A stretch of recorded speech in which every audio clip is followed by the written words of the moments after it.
February 1st, 9:30 a.m., the calm before the storm. This is a shot out of the front of our house.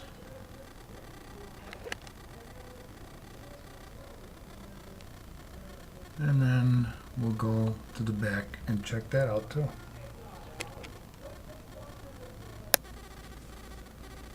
And this is looking out our back patio door at the patio,